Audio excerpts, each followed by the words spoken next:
Hello, everyone. I'm Kevin Gosztola, managing editor of Shadowproof.com, and I'm joined by Andy Worthington, a fine journalist, a campaigner, someone who's been working on journalism around the Guantanamo Bay military prison for a number of years, well over a decade now, because, of course, we're heading towards the 20th year. It's the 19th anniversary of the Guantanamo Bay military prison being a site for bringing prisoners in the U.S. war on terrorism. So thanks for joining me, Andy.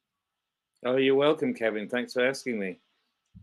And obviously, you recognize this as somebody who's been covering the story that for a lot of the Trump administration, this has been it's been the case that the Guantanamo military prison has fallen off the radar completely, with Barack Obama's failure to close the prison.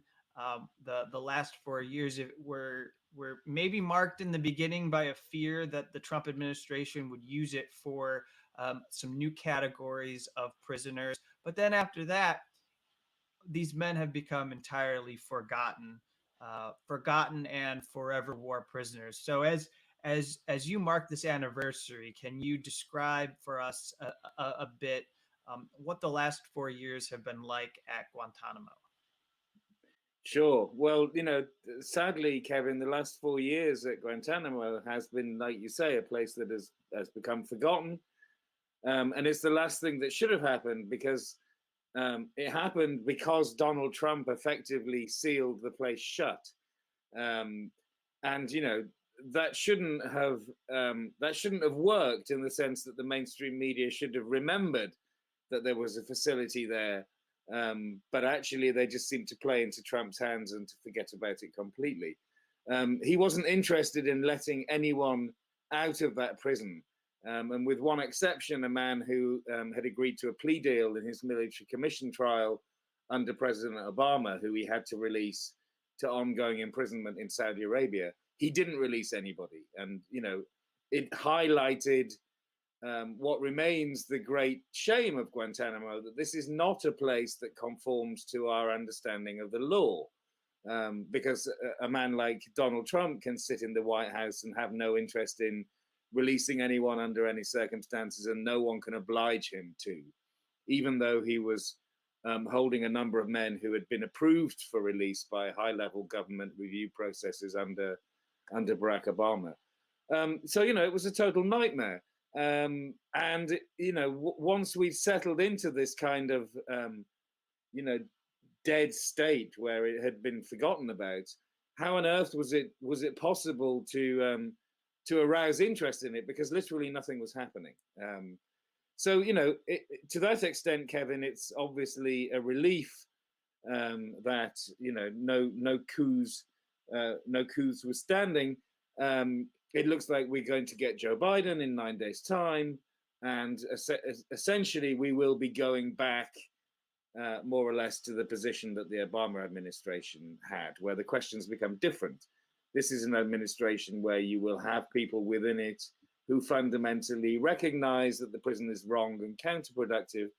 And then the question is going to be, but will they have the political will to do anything about it when it's not an issue that is of great significance to the majority of Americans, sadly? Yeah, and I think as we consider the intractable issue, or the issue of the lack of political will, and as we reach the end of the Obama administration, the whole problem, as you're well aware, was that Republicans were blocking and the Democrats didn't want to use any of their will. They didn't want to expend any resources or energy in fighting for people in Guantanamo. They didn't want to be seen as fighting for people perceived as dangerous. And they didn't want to do the work that you do regularly of educating people on who these men are and how the vast majority of them do not even have criminal cases that could be brought against them. So, as we talk about who is in the prison right now, there's 40 men in Yeah, Guantanamo. Is that correct? yeah. Who are we talking about when we say there are 40 men remaining in Guantanamo? Okay, so what we have in Guantanamo is 9 men who are charged or have been through the military commission process. So they're the only ones. Yeah, they're the only ones who are actually on trial or have been through that process. So the rest of the men, well, who are they then? Well, we have 6 men who were approved for release. 5 of these men were approved for release by these 2 high-level government review processes that were established under President Obama. The first one was called the Guantanamo Review Task Force. During the first year that Obama was in office, they went through the cases of all the prisoners and recommended what he should do with them. They recommended that 2/3 of the men should be released and that the rest of them should either be charged or should continue to be held because they were regarded as too dangerous to release, but there wasn't sufficient evidence to put them on trial. Now, I would encourage people just to ponder on that for a moment. If there's insufficient evidence to put you on trial, you don't have the evidence. It's not evidence. It doesn't rise to the level of evidence. So we may wonder what it is. And then it becomes dubious information that was extracted through interrogations that may have been lawless or that was a result of hearsay. So, what other prisoners said about them that can't be properly substantiated. The second process, when Obama was trying to get round all the obstacles that the Republicans raised, he set up a parole type process called the periodic review boards. Noticeable difference from parole is that most parolees, well, all parolees elsewhere have been convicted of something in the first place. At Guantanamo, the prisoners hadn't. But what they were asked to do was to be contrite about the crimes that they were alleged to have committed, whether they committed them or not, and to provide a compelling narrative about how they were going to live peaceful, constructive lives after their release and wouldn't, pose a threat to the United States in the future. And Obama did this and managed to get 36 men out of Guantanamo when the Republicans were doing everything they could to stop him. But this process largely was frozen under Donald Trump. It went through the motions, but the commander-in-chief didn't want to release anybody. So nobody got through their parole hearing and had their release recommended until right at the very end. At the end of October, in a ruling that we only heard about a few weeks ago, one more prisoner, the only man under Donald Trump, had his release authorized by a periodic review board. So Joe Biden has these 6 men who he very much needs to deal with as swiftly as possible. And the suggestion is very obvious for him. He either revives the office for the envoy of Guantanamo closure, which was set up under Barack Obama to deal with resettlements of prisoners, or he sets up some other role within his administration. But he needs someone within his administration whose job involves Guantanamo, releasing prisoners, monitoring prisoners, working towards getting the prison closed, and dealing with the other group of men. So you've got the 9 men charged, you've got the 6 men approved for release, 25 others. The 25 others are the ones who failed to get through their parole hearings. They failed to persuade the military and intelligence panels that were reviewing their cases that they didn't constitute a threat. Now, this simply isn't a very good way of dealing with people when they've been deprived of their liberty for nearly 20 years. Because what we can see really, Kevin, throughout the whole of the experience of Guantanamo is that the United States has constantly overestimated the threat that people it holds poses. And so we're still at that position now, where some of these men who are held as what the media has called forever prisoners, the ones who didn't get through their parole type hearing, some of them have allegations against them that they were supposedly involved in activities connected to terrorism. Some of these guys are still held because, quite honestly, All that the United States has against them is that they have had a bad attitude during their time in prison. So before that, they may have been, a foot soldier for the Taliban in Afghanistan, but some very low-level role that had no leadership involvement whatsoever, no involvement in terrorism whatsoever. And yet, since they have been at Guantanamo, they have responded to the horrendous ways that they have been treated there by reacting against it, and as a result are perceived as a threat. And that's really, an absolutely appalling situation to be in after nearly 20 years, that people are still detained because people don't like their attitude. So I think what's really required is an overhaul of the system whereby these forever prisoners are held. And I'm not saying that all of these people should be released. It may be that the United States needs to find a way to charge some of these people, but there are certainly people held there who should not be held. And I'm also hoping this year that the stories of some of these men will come out more, because I think they are stories that the world needs to hear and probably hasn't heard enough. So a lot of people might be hearing us talk about Guantanamo and think that, very cynically, there's just nothing that can be done. We're never going to be able to close this prison, and we may have some viewers who have totally given up on the entire issue of shutting down Guantanamo. But these are very important issues that people need to stick with, that we need our politicians, particularly in the United States, to stay with, and I suppose any international pressure to complete the closure would be welcomed as well, as far as trying to solve this. We hear a lot of pronouncements in the past week because of what happened on Capitol Hill about, Right. what is and is not America. But Guantanamo Bay is America. It's been more so a part of America for the last nearly 2 decades. You can speak to that point, but I suppose of the more stickier of the issues, of the things that have been the most contentious, when I listen to you, it seems like the one thing Joe Biden really should work to not resolve, but to take a stand for, is that these people at Guantanamo Bay are going to be moved to federal prisons in the United States, and they're going to be prosecuted in the same way as others who have been brought to the U.S.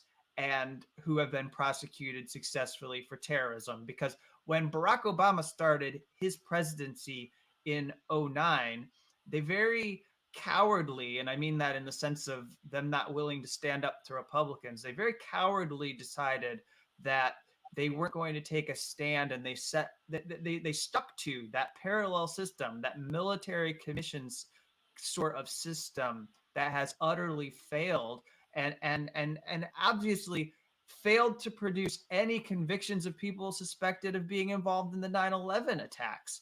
I mean, today we're still waiting for anyone who they believe was guilty to be held responsible and successfully convicted. Yeah, absolutely, Kevin. And the Obama administration's problem was that in 2009 they said they were going to prosecute the alleged co-conspirators for 9/11 in federal court, and then they walked back from that when they were criticized. And at the same time, they said there would be federal court trials and military commissions, and the military commissions were the ones that were left on the table when they withdrew from federal court trials, which they shouldn't have done. And the military commissions simply don't work. As you say, we've how many years down the line are we? We cannot get trials for these men, and that's simply for one reason: these men were tortured, and within the military commission system, which is kind of dragged out of the history books, but basically invented in its current incarnation, both sides are fighting each other in a way that can't be resolved. The defense is saying you can't have a fair trial unless we can talk about the torture to which our clients were subjected. And the government is saying the only thing that we don't want is to talk about the torture to which your men were subjected. And to be honest, Kevin, the people who are, who have the most to hide are the CIA. You know, the CIA was torturing these people in prisons that, you know, whose existence was authorized by the president and his people. But all of this has been about protecting the CIA from accountability for the crimes that were committed, because torture is a crime, in the torture prisons that were set up by the CIA, because that's what George W. Bush and Dick Cheney wanted to do. It's a very difficult one to resolve. At some level, I genuinely have some feeling that within the CIA, people will be happy for the trials never to happen, for these people to be kept in this pre-trial limbo forever until they die of old age. And, you know, I genuinely think that needs resolving. But my more immediate concern, and I think people's concern needs to be, that there are 40 men still in Guantanamo, that most of them, it seems over nearly 20 years, the US has decided that it is not going to put on trial. So after nearly 20 years, the war should be over. If they committed crimes, they would have been tried and freed. It is time to let everyone go who you aren't going to prosecute. That's, I think, the point that we've most particularly reached. And the things that that Joe Biden can do now that, you know, thanks to Trump, he actually now controls the Senate. I think it's directly because of Donald Trump that he has this wafer-thin majority in the Senate. He controls Congress. So maybe now, finally, in the National Defense Authorization Act, what we can see, what we will have, what we need is movement towards closing Guantanamo. And, you know, a small but significant thing would be to break this ban on bringing prisoners to the US mainland for any reason. There are very old, ill prisoners at Guantanamo who can't receive adequate medical treatment. It's almost been accepted in the NDA for the last few years, but always been defeated at the end of the day, that these people should be able to be brought to the US for urgent medical treatment. But, you know, what's also going to need to happen, as you alluded to, is that they need to be brought to the United States for federal court trials, I think. I think that is really the only way forward.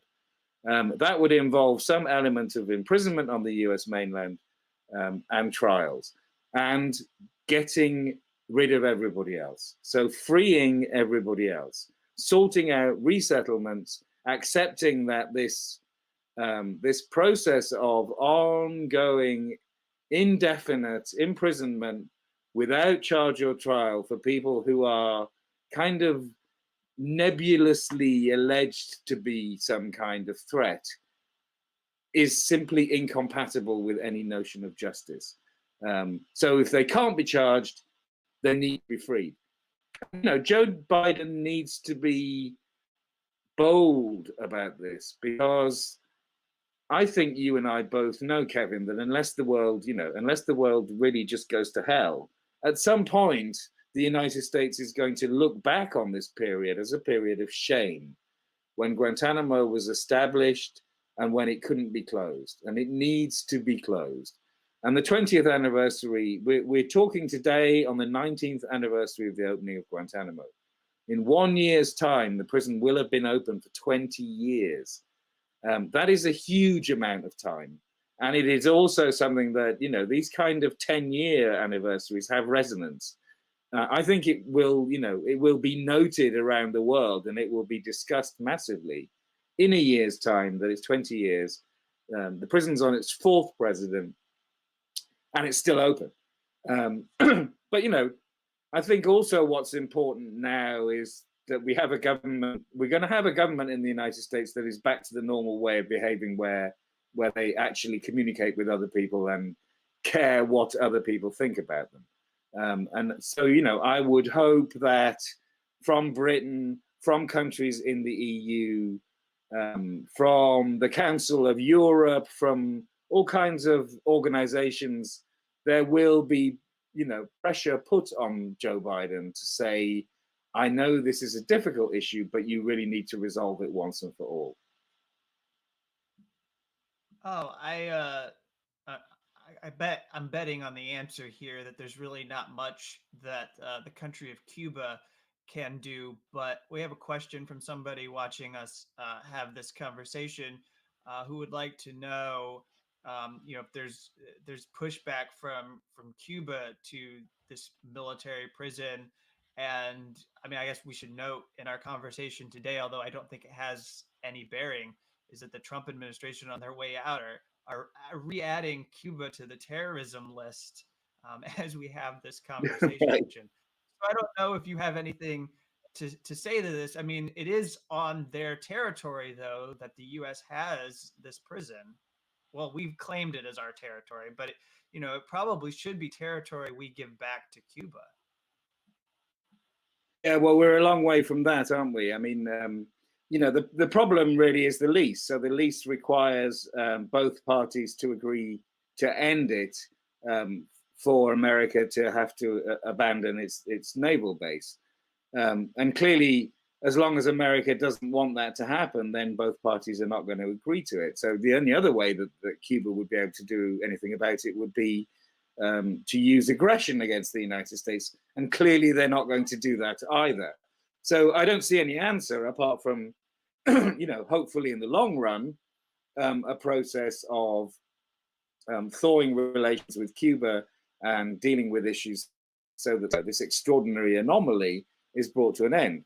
But, Guantanamo is just really, I think, Kevin, a part of this, extraordinary story of quite how many foreign bases the United States has around the world, which it maintains at absolutely extraordinary, exorbitant cost, and yet which politically never seems to problem. I mean, the same as defense budgets. The United States war budget, the amount of money that the country spends. Some of us looking at the country from afar, actually, sometimes when we visit the United States and we see that this is not this great, futuristic, shiny country that the illusion that the United States would like to have this illusion of. This is a country that's actually kind of run down, that has been bled dry by its colossal government enthusiasm for war and for the cost of it.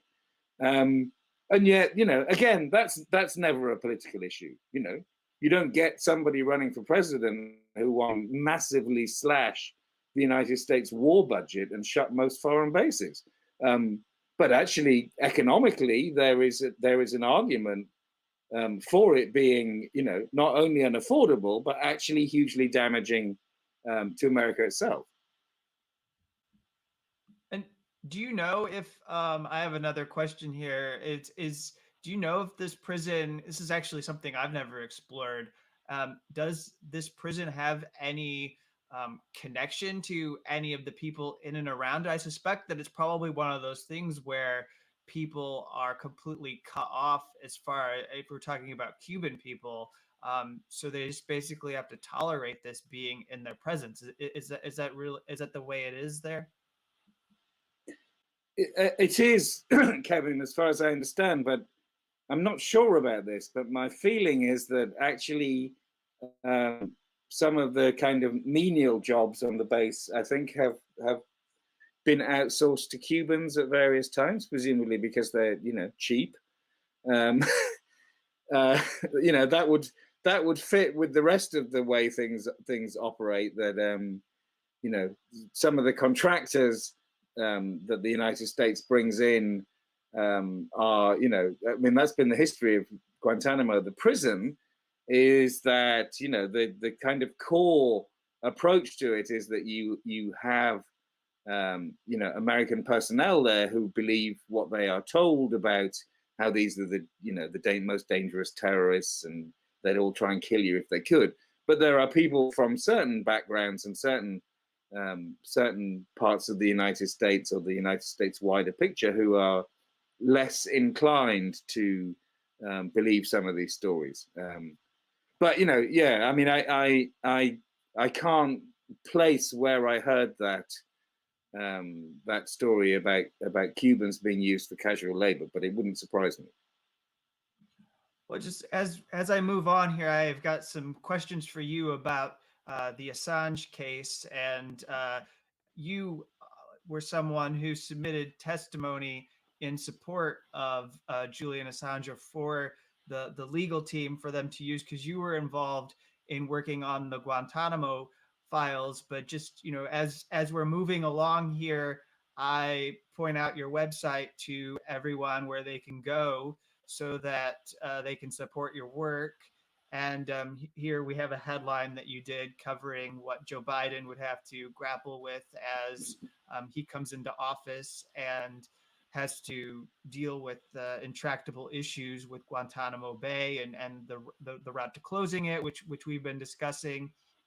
But this is Andy Worthington .co.uk, and you can go there and follow Andy's work. So I'll take that down. But Andy, what are your thoughts? Of course, have been following this extremely closely. People who follow my videos here have heard many conversations about Assange. But what was your reaction to the extradition that we had last week for Julian Assange? Well, on one level, it was very reassuring that the judge, to everyone's surprise, I mean, I went down there on the day, Kevin, and everybody was absolutely bowled over. Literally, no one expected, from the way the judge seemed so biased, that she was on any grounds going to refuse the extradition of Julian Assange. And in the end, she did it on the mental health grounds, which I think was entirely appropriate. And actually, when you look at the ruling, look at the precedents from extradition cases, if you can get expert witnesses to establish that someone is on the autistic spectrum and has suicide tendencies that can be properly diagnosed, then it becomes prohibited. It's happened before, and we were all, I suppose, thinking that Julian had been made into such an extraordinarily vilified character that they weren't going to allow anything to stand in the way, but actually they did. Now, the problem, of course, there are two problems with it. One is that the judge dutifully went through all of the prosecution's case relating to the allegations that Julian Assange was not just a journalist and publisher working in the public interest, and endorsed all of these claims of the criminality of whistleblowers, of people who receive information from whistleblowers, make it available to the public because it shows. And so that's not a great thing to on the record. And then the other thing, of course, is that for Julian himself, he's back in Belmarsh and now has to await what happens with the US appeal, and that could go on for months if it happens. I know that immediately after the ruling, the Justice Department said that they were going to appeal. That to me seems like the kind of response that I would expect, of like, how dare they? We're gonna clobber them for this. In fact, it is so watertight on the mental health issues, the case that the judge has made, that I'm not sure whether the appeal is going to go ahead. I would really hope that they actually back down from this, macho bravado and conclude that it can only damage them, because it will fail, and all it can possibly do is expose the reasons why it is that any mentally vulnerable individual extradited from Britain is going to be put in to a prison system in the United States that is absolutely inhumane, absolutely horrific, the Supermax prison system and the special administrative measures. So, I'm not sure what's going to happen on that point of view. And the other thing, Kevin, and I don't know whether you've heard any suggestions about the Biden administration's position on this, is that I very much would not expect that the Biden administration wants to embroil itself in this whole contentious, freedom of speech, First Amendment issue, about criminalizing the publication of of information that is in the public interest. And it strikes to the very heart of what it means to live in a so-called liberal democracy as opposed to an out-and-out dictatorship. And it's always been difficult for governments of so-called liberal democracies to not be able to go out and out against people who threaten them by exposing their wrongdoing in the way that we understand happens in our countries. It is a hugely important distinction between a dictatorship and what we're living in. Even though it's constantly being, pushed against and eroded, it exists.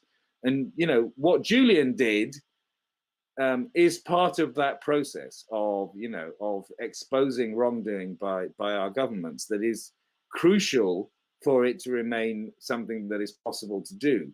And this case, were it to proceed and were it to succeed, would, as you know, send absolutely the most would have absolutely the most chilling effect on media freedom